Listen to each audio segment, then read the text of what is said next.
যে ব্যক্তি কোনো গণকের কাছে যায়, কোনো কবিরাজের কাছে যায়, সে গণক কবিরাজ তাকে ভবিষ্যৎ সম্পর্কে বলে দেয় এবং সেগুলোকে সে বিশ্বাস করে।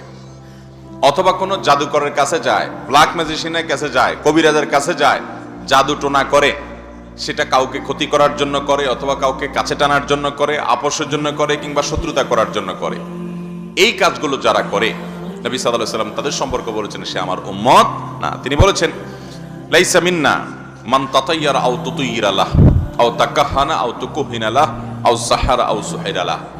যে ব্যক্তি গণকের কাছে যায়, যে গণকের সাহায্য নেয়, অথবা কোনো কবিরাজের কাছে গিয়ে তার সাহায্য নেয়, সে তাকে ভবিষ্যতে কি হবে সেটা বলে দেয়, অথবা জাদুটোনা করে, কোনো জাদুকরের কাছে যায়, যার কাছে যায় সে আর যে যায় সে, এই উভয়ের জন্য একই কথা প্রযোজ্য। নবী সাল্লাল্লাহু আলাইহি ওয়াসাল্লাম বলেছেন সে আমার উম্মত না।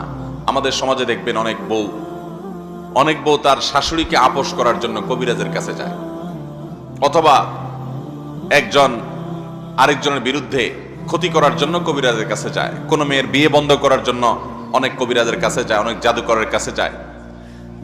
এরকম যারা যাবে, এই মানুষগুলোকে নবী সাল্লাল্লাহু আলাইহি ওয়াসাল্লাম বলেছেন সে আমার উম্মত হতে পারে, এবং এই যাওয়ার কারণে কখনো কখনো ঈমান পর্যন্ত চলে যেতে পারে। কারণ এই ব্ল্যাক ম্যাজিশিয়ান, এই জাদুকরেরা এবং কিছু কিছু খুনকারেরা যারা এরকম বিশেষ করে ব্ল্যাক ম্যাজিকের আশ্রয় নেয়, এরা তো রীতিমতো কাফিরের গণ্ডিতে চলে যেতে পারে, এরকম পর্যায়ের।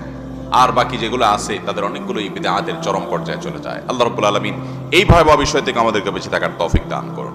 তাহলে গণকের কাছে গেলে এবং কবিরাজের কাছে গিয়ে ভবিষ্যৎ জানার চেষ্টা করলে, বা কারোর লাভ ক্ষতি করার জন্য ব্ল্যাক ম্যাজিকের আশ্রয়, ব্ল্যাক ম্যাজিশিয়ান বা জাদুকরের কাছে যদি কেউ যায়, তাহলে এই ব্যক্তিকে নবী সাল্লাল্লাহু আলাইহি ওয়াসাল্লাম বলেছেন সে আমার উম্মত নয়।